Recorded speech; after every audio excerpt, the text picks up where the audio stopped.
Okay, so this is the shot charting tool you are somewhat familiar with, but it's in a new place. Now we have the ability to do shot charting for practices. Um, you can imagine a couple different reasons you might want to do this, right? So it's fall practice. Just we want to have a baseline sort of understanding of maybe different sets or different tactics and how effective we are with those motions. Um, we may be interested in kind of, okay, we've got guys that are probably not going to play a ton in games, but future of the program, we want to be able to give them some hard data on how they're doing. And it's, you just have a sample size problem when you only focus on games. If you chart practices, now you've got something really useful. You can sit down with a player and have conversations about playing time or tactics or, where we needed them to improve, decision making, whatever it may be. Um, and I think the last one is, we've got this slog of fall practice. We start in September, October, and we're kind of going all the way through February when the season starts. And so by using the practice tool, this gives us a way to really kind of track, uh, you know, maybe you call it be accountable throughout the entire practice season, right? So in September, when we ran this offensive action, we were scoring at this rate. When we ran this offensive action, we were scoring at this rate. We've got a certain player and we want to see, hey, we need you to be more two-handed, and how is their shooting percentage evolving, with their left hand, for example. So lots of reasons that just kind of threw off the top of my head. But the idea is, hey, we've got the ability to chart stuff in practice. How can that be useful? So um, kind of walk through a little bit of it, right? So the big difference between the shot charting tool for games versus practices is that obviously for practices, we do not have a list of shots pre-prepared based on the play-by-plays and the NCAA site, right? So the biggest difference here is that this is more of an input process. I would envision most of the time it's we filmed practice, we're going back after the fact and charting things as we go through the film.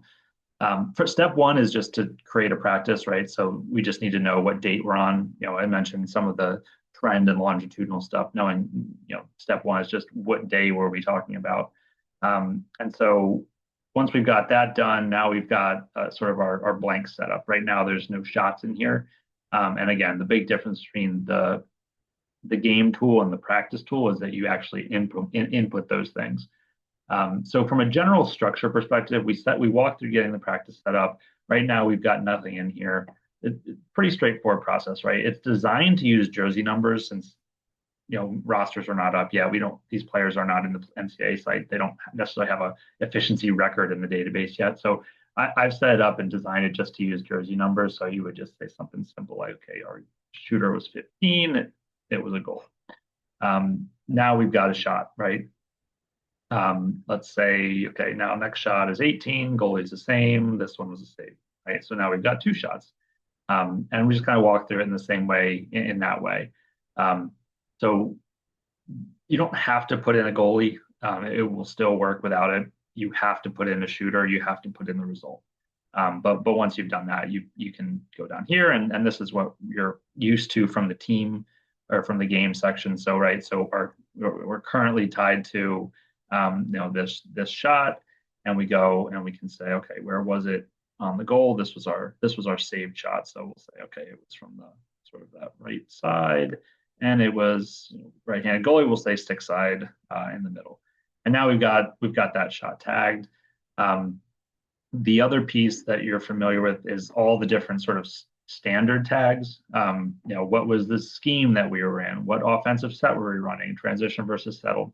When we'll get to the summary section, I think this stuff is, you use it to the degree it's helpful for you, but something specific like the handedness that I mentioned before, just knowing whether it was a right-handed or left-handed shot, was it off the dodge or off the pass? I mean, having that information just makes the reporting and the insights later on much more effective. So, again, I'm not going to force anybody to put those in, but it's always good to do it. And so now we've got the shot in, we've got the shot tagged, and we're kind of off and running, right? So that's the general process. Add a shot, tag the shot, move on. So once you've got that process kind of down, just wanted to go through a quick idea of the filtering pieces. So We've got our shooters here. We've got, you can see that we only tagged the one shot, which is why it's showing up here, but like this. But if we wanted to see 15 shots only, we can go back and see the heat map for a given practice for that player. So the filtering is all up here, right? We can see all the shots that were off the dodge, all the shots that were right-handed or left-handed, whichever you want to do, all the goals. Idea here is just to be able to say, okay, we've got a bunch of shots in here. Let's filter and just see the ones that we care about for whatever question we're trying. So that's let's see. So that's the big stuff. So I guess, from a mechanics perspective, right, we've got the shots in here. I'm just going to add a few more so that we can start to, we've got 15. I'm just giving 15 a bunch of shots so that we have some data to work with. So at this point, right, we can go to our summary, right? And we put in a bunch of shots for 15. We didn't really tag anything for those shots. Let me go back and I'll just as an example, right? That last goal, let's say it was off the dodge in transition, and it was left-handed. So now when we run our summary report, so I just clicked from shots to summary. Now we've got the ability to say, okay, I can show all my shooters and I want to look at handedness, for example. Or I guess, it would make most sense here.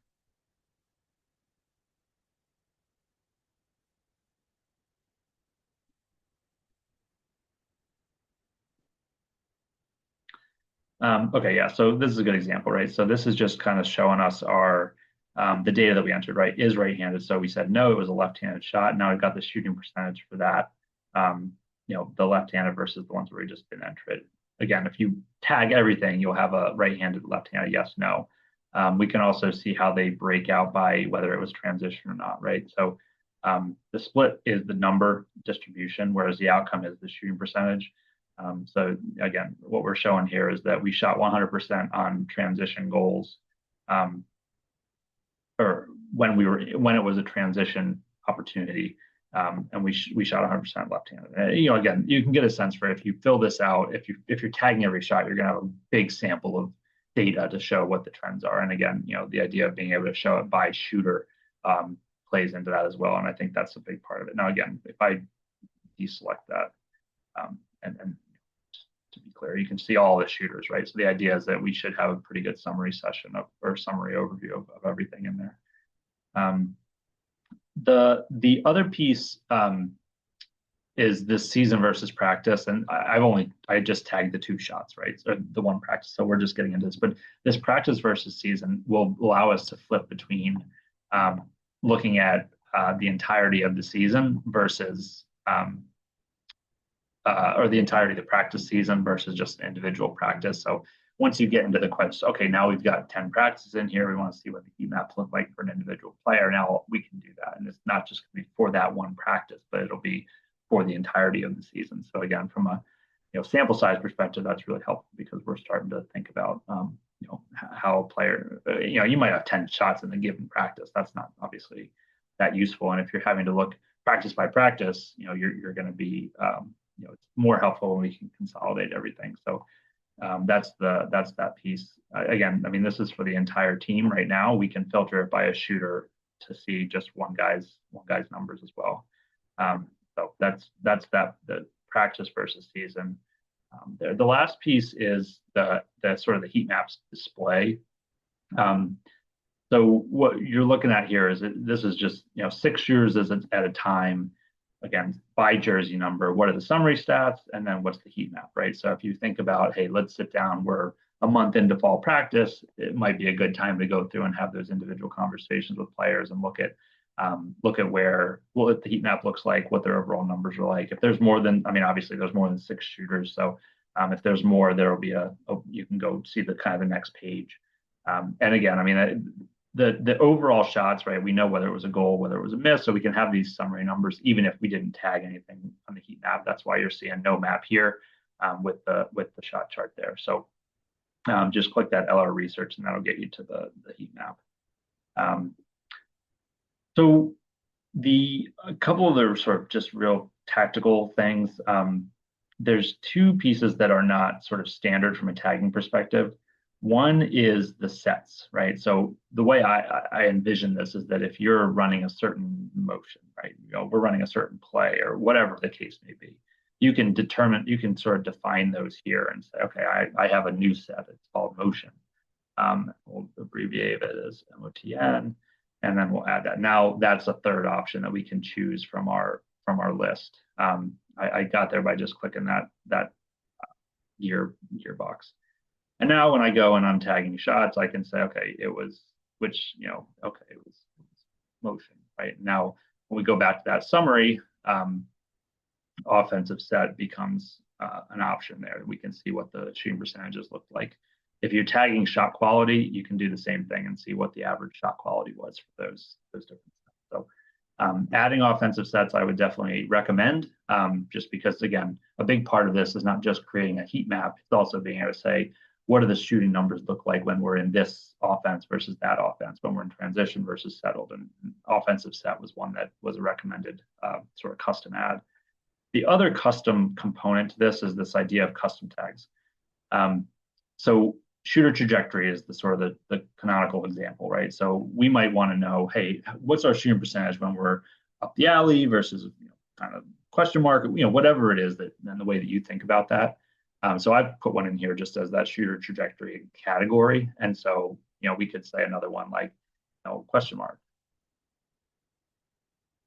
And definitely try to, so we've got the name there, we've got the shooter trajectory, and then we'll just say mark. So we do that. Now those are the options. So if I am looking at a given shot, right? So I've tagged where it is on the goal, I've tagged where it is on the field. I can also select, okay, this was an up the alley shot. And again, similarly, right now those are going to start to become available here. I've got my up the alley. But yeah, so you can use the summary charts to see what your numbers look like depending on the different custom tag. And again, that's very flexible. You can do whatever is useful for you. There's no restrictions on how you're going to define that. So that's the shot charting for practice feature. I think it's, I guess you all tell me if it's useful, but it was definitely an ask after the season, and so I'll be curious to hear how useful it is and what I can do to make it even better. Just one last little piece, show instructions, right? If you click that, it'll kind of go walk through all the different components, basically everything I just described, but in text view. So, if you have any questions, I guess check that first and then send me an email.